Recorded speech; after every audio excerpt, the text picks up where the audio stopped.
Hello, everyone, and welcome into this edition of the Earl Hall Show. Thank you so much for tuning in. This is going to be a great time we're going to have today. I want to make sure that you remember to tune in and visit the website at www.theearlhallshow.com. And also make sure if you want to know everything there is to know about me, you can check me out at www.earlhall.co. I'm so excited today. We have a very special guest, Dennis Sumlin. He runs the website Core Confidence Life. Dennis, how are you doing today? And welcome to the show. I am doing well, sir, and I'm glad to be here. I'm glad to have you. I'm definitely glad to have you. I literally forgot I was on your show earlier in the week. But there you go. You forgot about me already? Oh my gosh. Something. But I tell you what, you've got a lot going on over at Core Confidence Life, and it's pretty impressive. We've had a couple of conversations just about mindset and probably moving beyond self-limiting beliefs. We talked about that on your show, and I kind of wanted to really continue that conversation because the things that you're doing at Core Confidence Life, I know are helping a tremendous number of people. So why don't you give our listeners just a rundown in regards to the mindset stuff that you talk about in particular, because there's a couple of things, but talk to us a little bit about the mindset stuff and the coaching that you do over at Core Confidence Life. All right. Well, I am what I call a communication and mindset coach. And It's all about developing healthy relationships with others and yourself. So as far as the mindset part is concerned, my cause is to help people develop higher consciousness and lower stress. So to be more aware of who you are and what's going on, and just lower that stress and anxiety so you can just kind of get on with life. That's a big thing to take on. That's you really said it very succinctly, but I know that it's a tremendous thing to take on. So dive a little bit deeper with us. How did you come to know that this was the thing that you were meant to be doing? Well, I came to know this through my own deficits, because often when we get into this kind of business, coaching and so forth, we are motivated by some of the things that we had to overcome ourselves. So when it comes to being more conscious and less anxious about life and how to deal with things from our perspective, I had a challenge with that myself. I grew up with, feeling like a low self-esteem, lack of confidence in myself. I've gone through bouts of depression and anxiety and things like that. And all of that stuff came from the way I was looking at the world, the way that I perceived myself in relation to the world. And it's always been inside of me to try to improve that. Why do I feel less than confident? Why do I feel less than manly? Why do I feel like I don't matter, or that I'm comparing myself to other people? Why is all this going on? And so I set about this thing of self-development. I set about to solve this puzzle of the self and how we look at things and how we can improve our life by changing our perspective and approach to life. And so my own journey has taken me through years of personal development. And I figured out that other people are going through the same things as well. Especially other men are going through the same things as well. It's just that they're going through it silently because we're not supposed to talk about it. Yeah, that's an issue that I know that we as men have. We kind of want to keep our feelings in check. We don't want to look weak. We don't want to seem needy. And all I think that does is exacerbate the situations that we're going through. Are most of the people that you deal with, are they male? Yes, when we're talking about mindset and higher consciousness, lower stress, they are men. Now, of course, on the public speaking side, communication side, there's also women as well. But when it comes to mindset, I mostly work with men. Yeah.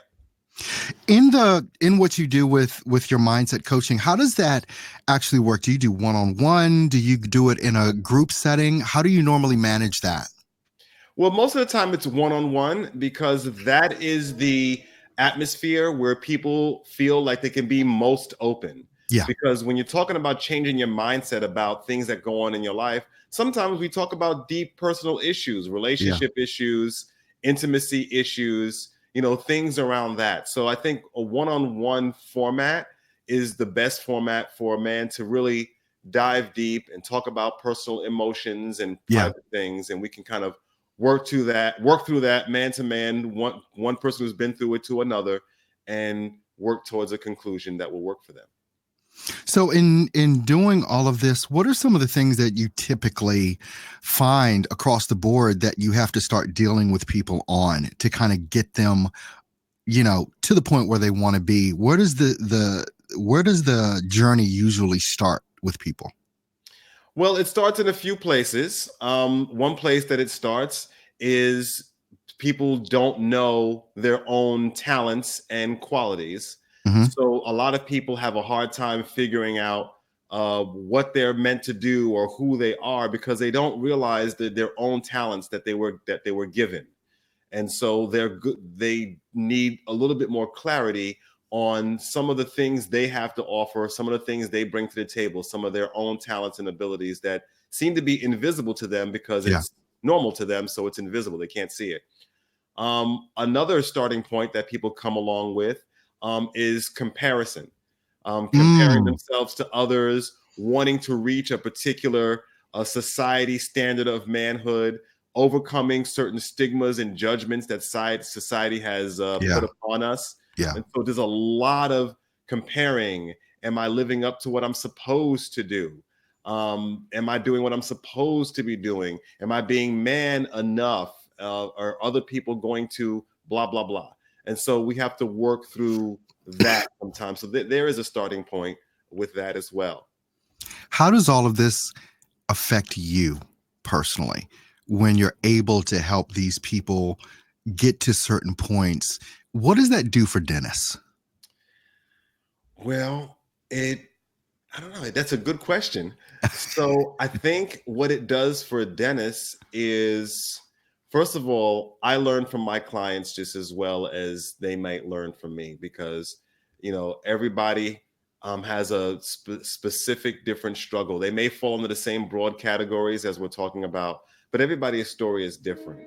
And so I gain more knowledge about people as I work with them. And it's a personal fulfillment for me because I have a mission to eliminate self-judgment and stigma, right? And lower people's propensity for discounting themselves. So I personally get fulfilled by helping other people realize their intrinsic worth, their intrinsic talents, and the things they can bring to the world. And also, because I've had struggles with the way I look at things, anxiety, the way I perceive things, because I know I've had that difficulty.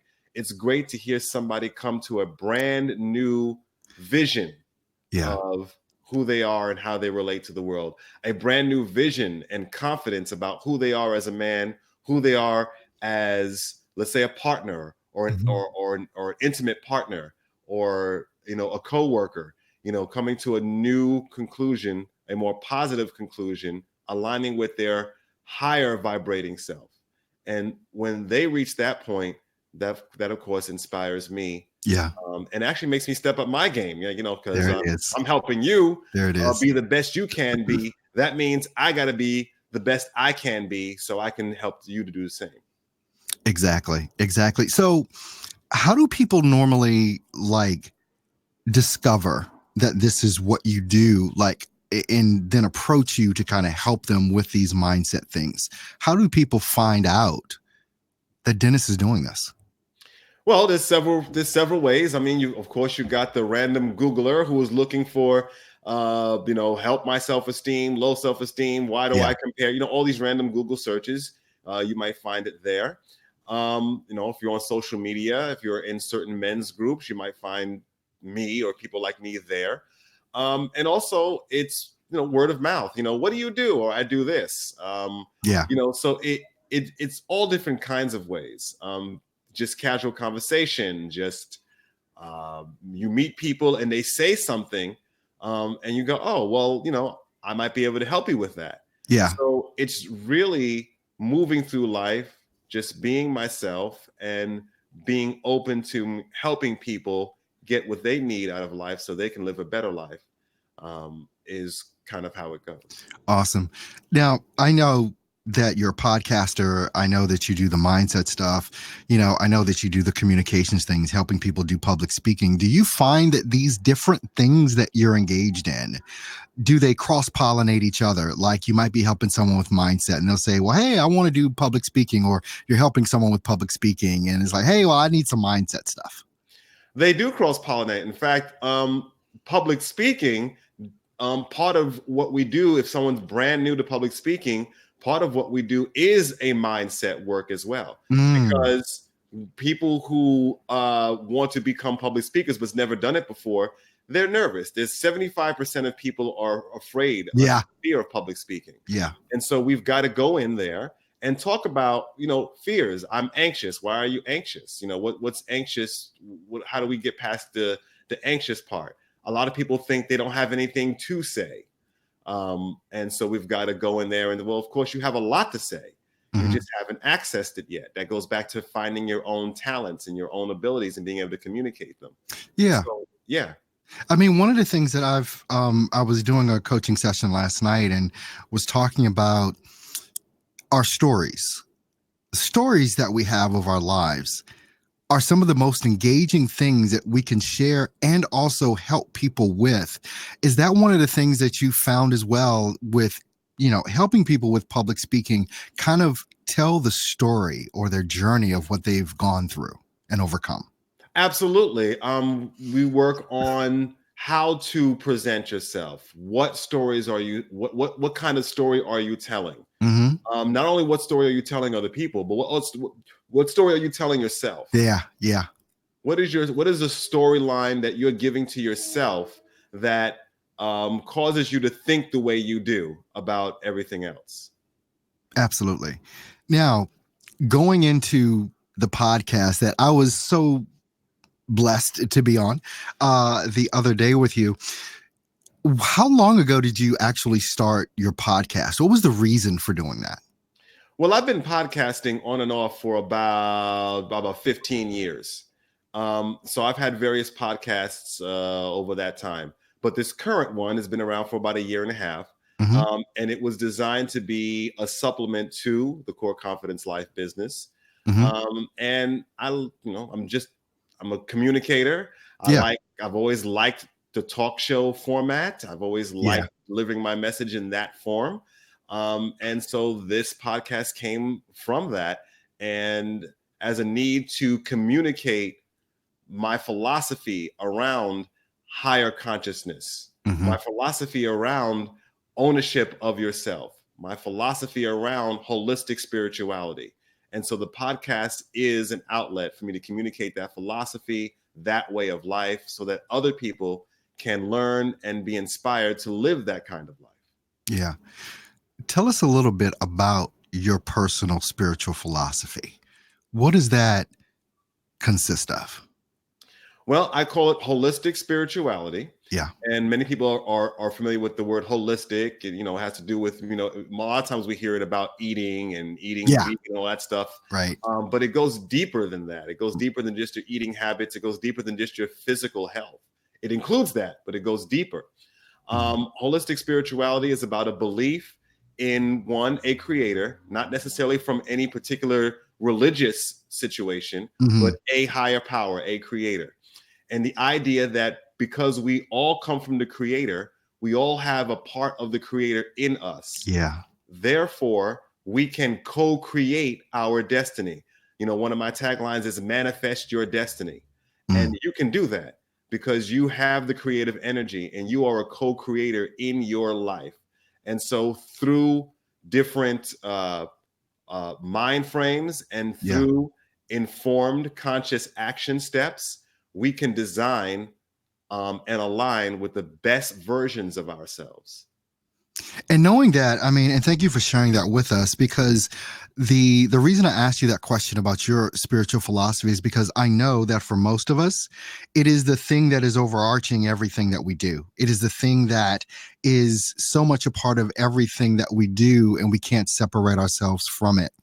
As you're doing your podcast and your mentoring as far as coaching and your mindset things, are these some of the things that you share with the people that you're coaching as far as your spiritual practices, and not to a point where you're trying to tell them what to do, but I'm sure you've had some conversations with people about their own spiritual practices. How does that normally go for you, and what do you get out of that as well? Well, there's some people who are more open to having a spiritual conversation in a Mm-hmm. holistic fashion, but really the steps and the way that I live life, you don't necessarily have to believe in every single component of what I believe to Right. do what I'm doing. Right. And so a lot of clients, we don't necessarily spend time talking about the spiritual component and the creator and things like that. Mm-hmm. I do let them know that they do have the power within themselves to design their own future. And so Mm. we stick to that. Not so much, oh, well, there's a creator and how does that creator Right. manifest? Right. We don't spend time on those kind of broad, kind of metaphysical issues all the time. Yeah. We go right down to the practical action steps. What could I do in my life to change my perspective? What action steps could I take to help manifest my future? Yeah. Basically, how do I become better intimately? How do I become better in relationships? How do I become better just moving through life? And so we look at those action steps, which for me is inspired by my spiritual beliefs, but Mm. really someone who doesn't necessarily know or believe as I do can still benefit from the Yes. practical steps we talk about, as far as how do you own yourself and take responsibility for your own direction in life. And how you show up in the world. Exactly. You don't have to be spiritual as you can be a Christian and still take responsibility for your life. Yeah. You can be a Muslim and still take Right. responsibility for your Yeah. life. So it's not about what I believe, it's about the action steps we take and how much we are present with ourselves and own ourselves. Awesome. Well, Dennis, how can folks find out more about you? How can they get in touch with you and learn about the things that you're doing? Well, for starters, you can certainly go to coreconfidencelife.com. That's coreconfidencelife.com. And right there, you'll find all the different things that we do at Core Confidence. And you can get a free 30-minute consultation. So, right there on the front page, you can choose what area that you're looking for a consultation on, and send me a message. We set that up. You can also find the podcast on that site as well. So coreconfidencelife.com. You can find me on social media as well. Facebook, Core Confidence Life, personal development. On Twitter at Dennis R. Sumlin. So, just find me with Core Confidence Life or my name, and I'm right there in your face everywhere. All right.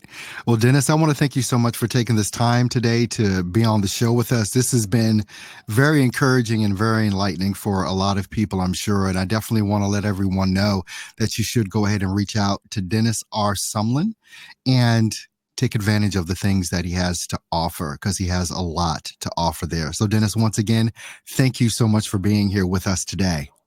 And thank you for having me. All right. Well, look, everyone, thanks so much for tuning in to this edition of The Earl Hall Show. Make sure you do visit www.theearlhallshow.com. There you can subscribe to the podcast. It is everywhere. Yesterday, I found out we're on iHeart as well. So go ahead and subscribe to the podcast and check me out at www.earlhall.co. And I'll see you guys tomorrow.